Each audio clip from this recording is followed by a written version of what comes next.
ഓർമ്മയായിട്ട് ഇന്നേക്ക് 30 വർഷം തികയുകയാണല്ലോ.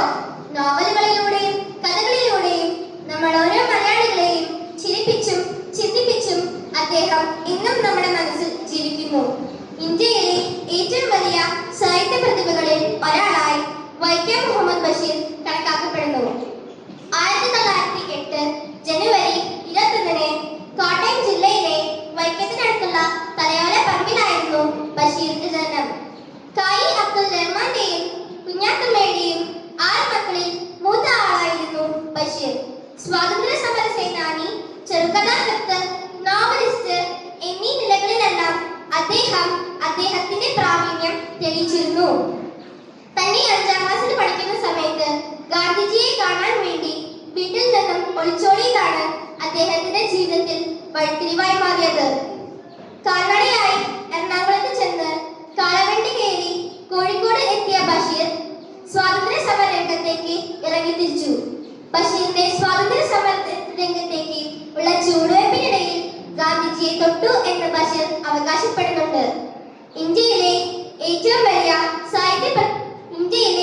ഇന്ത്യ ഒട്ടാകെ സഞ്ചരിച്ച അദ്ദേഹത്തിന്റെ ജീവിതം തികച്ചും വെല്ലുവിളികൾ നിറഞ്ഞതായിരുന്നു. പാചകക്കാരനായും മജീഷ്യന്റെ സഹായിയായും സൂഫിമാരുടെ കൂടെയും സന്യാസിമാരുടെ കൂടെയും നിരവധി ജോലികൾ ചെയ്ത് ബഷീർ ജീവിച്ചു. പല രാജ്യങ്ങളും സന്ദർശിക്കാൻ ഇടയായി. നോവലുകളിലൂടെയും കഥകളിലൂടെയും അദ്ദേഹം സഞ്ചരിച്ച നാടുകളെ കുറിച്ചും അവിടുത്തെ വിശേഷങ്ങളും നമുക്ക് കാണാൻ സാധിക്കും. ഇത്രയധികം ലോകസഞ്ചാരം നടത്തിയ ഒരു എഴുത്തുകാരൻ മലയാളത്തിൽ അധികം കാണില്ല എന്ന് തന്നെ പറയാം. അദ്ദേഹത്തിന്റെ ജോലി അന്വേഷണത്തിന്റെ ഭാഗമായി ഒരിക്കൽ അദ്ദേഹം ഒരു പത്രാധിപരുടെ അടുത്തെത്തി. അവിടെ ജോലിയൊന്നും കൊടുക്കാനില്ലെന്നും കഥ എഴുതി തന്നാൽ പൈസ തരാമെന്നും പറഞ്ഞപ്പോൾ അദ്ദേഹം യാതൊരു നിവൃത്തിയുമില്ലാതെ ഒരു കഥ എഴുത്തുകാരനുമായി. എന്റെ എഴുത്തുകൾ വായിച്ച് ഏറ്റവും കൂടുതൽ ചിരിച്ചത് ഞാനായിരിക്കും, കരഞ്ഞതും ഞാനായിരിക്കും. കാരണം അതൊക്കെ എന്റെ അനുഭവങ്ങളായിരുന്നു എന്നാണ് ബഷീർ തന്റെ എഴുത്തുകളെ കുറിച്ച് പറഞ്ഞിരിക്കുന്നത്. ജയകേസരി പ്രസിദ്ധീകരിച്ച തങ്കമാണ് ബഷീറിന്റെ ആദ്യ ചെറുകഥ. മുസ്ലിം സമുദായത്തിൽ നിലനിന്നിരുന്ന അനാചാരങ്ങൾക്കെതിരായി ബഷീർ തന്റെ അക്ഷരങ്ങൾ വഴി മറുപടി കൊടുത്തു.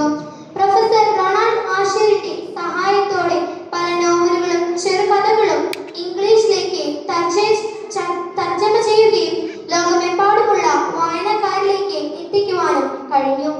പാത്തുമ്മയുടെ ആട്,